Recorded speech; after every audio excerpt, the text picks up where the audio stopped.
Hey there, I'm Liv, and I'm here on the American Candy Tour today with the Technicolors. How are you guys doing? Good, how are you? Pretty good, thank you. How's the tour been going? Really awesome. It's turned into a bit of a blur at this point, I think, because it's been so long, for me at least. And this is the last show of the tour. Are you sad that it's the last tour? I am. I think we're all ready to be home, but there's always, There's always this. There's always this. Who doesn't want that? I'm gonna miss this, I'm definitely gonna miss it. But no, yeah, we're excited to be home in the sense of like our bodies are physically worn down. But I could do another 2 months. You could. Is that a challenge? Sure. Is that a challenge? All right. Well, let's see if we can get someone to go for that. I don't know if you could, but I could. Are you white? I think you could too. I could. Yeah. If I had to. Not exhausted yet. Well, I'm getting there. But if I had to do another 2 months. I'm exhausted just hearing that. Like, I think, God, I'd be so tired by the end of that. Yeah, I wake up hearing that just in my brain playing. It just plays all the time. Just constant loud subby music all the time. So. I mean, there's worse ways to No, yeah. So, being on this tour, have you picked up any tricks of the trade? Any new stuff, any new tricks? Yes, I learned. I had never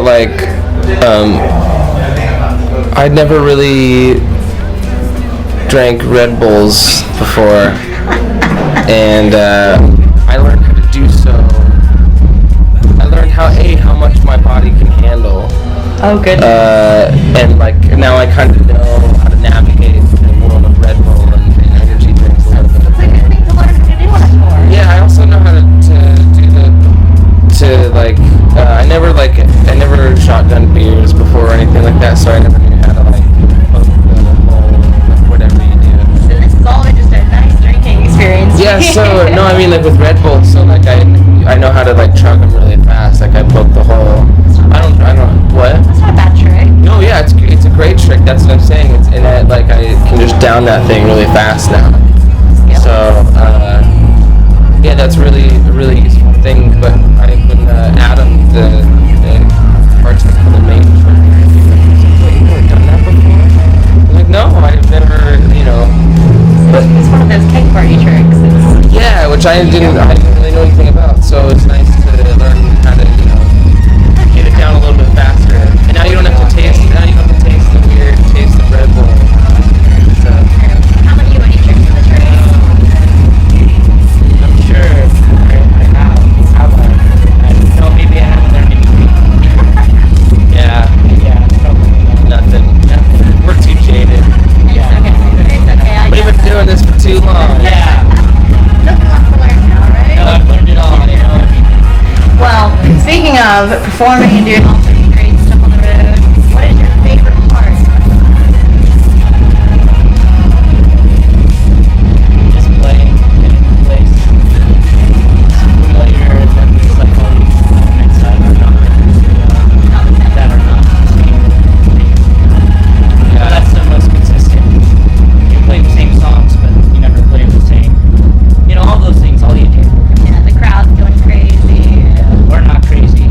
Yeah. I think it's Whatever it different. is. It's different every day. I think that's what tour is the collision of familiarity with something completely unfamiliar at the same time.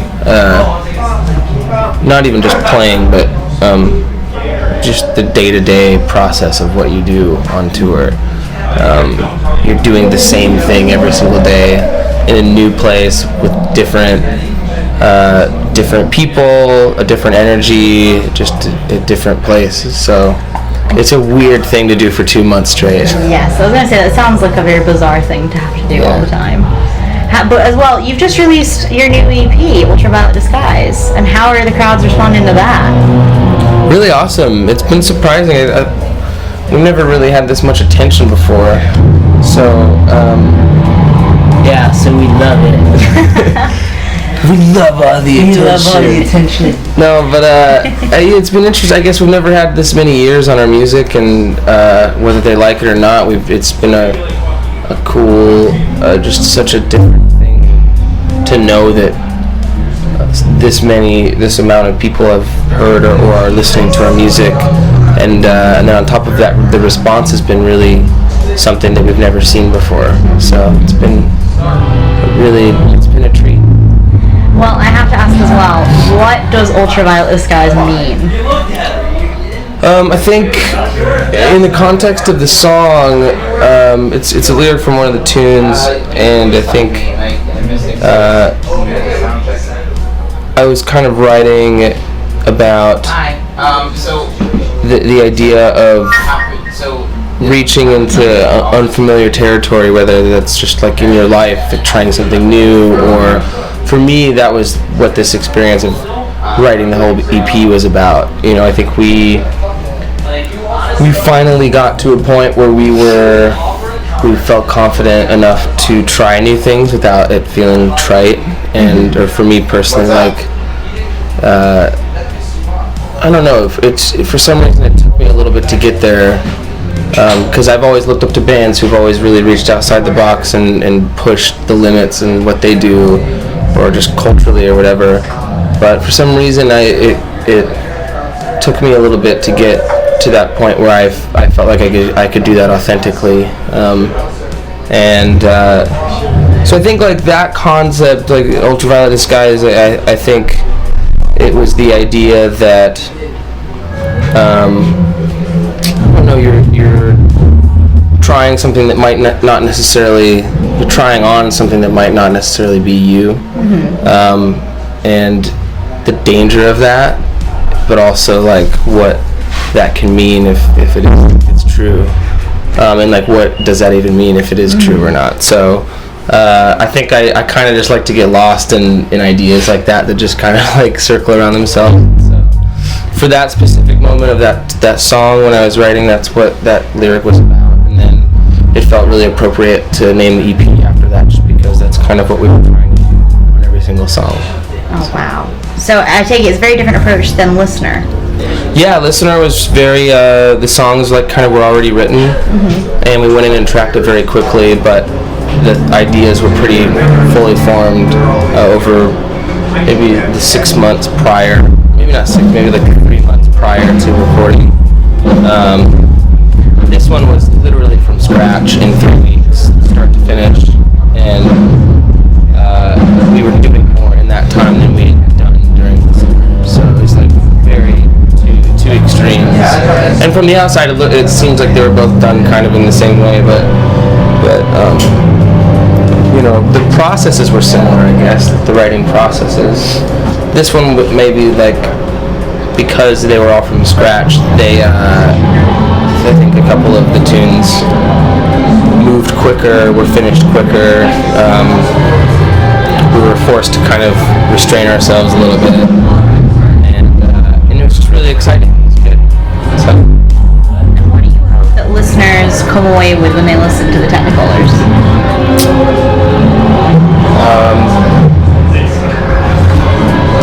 I don't know. I think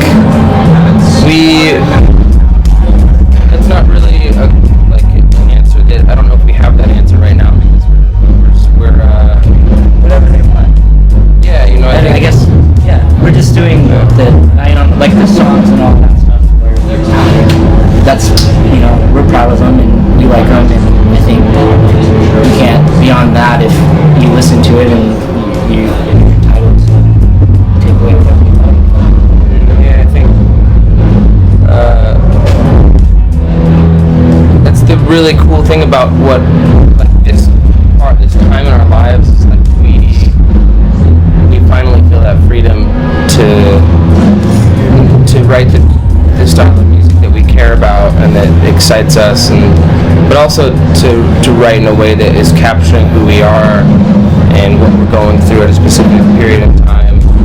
And yeah, so I think like that's been the really awesome thing about this tour. Even this is our first tour that's this big, and this many people have come out to the shows, and so to a lot of these people, we're still a brand new band, or like they've never heard of us, and it's really amazing to see the people that gravitate towards it and the people that don't, and it's fine either way. Like, and we are so appreciative of the people that do, gravitate towards it. But yeah, I think that's kind of, you know, I guess that's kind of like what you were saying, like just spelled out, like in a live scenario, and yeah, it's been cool to see how that plays out, and really interesting. We've never, it's so new, we've never seen any of it.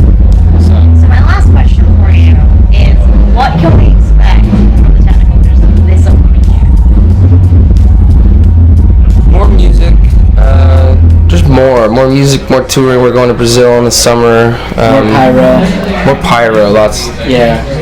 Yeah, streamers. More Lots of fun backup stuff. singers. Yeah, lots of confetti. Yeah.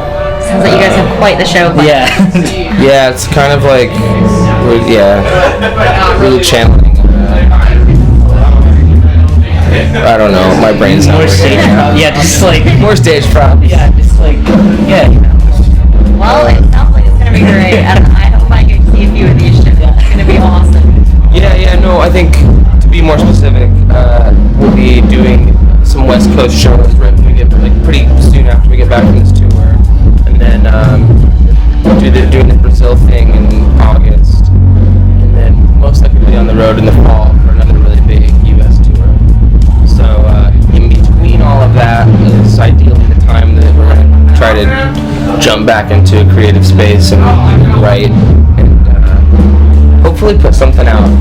I want to put something out soon. We're all in such an inspired place right now, I think. Great. So, Well, we look forward to hearing it.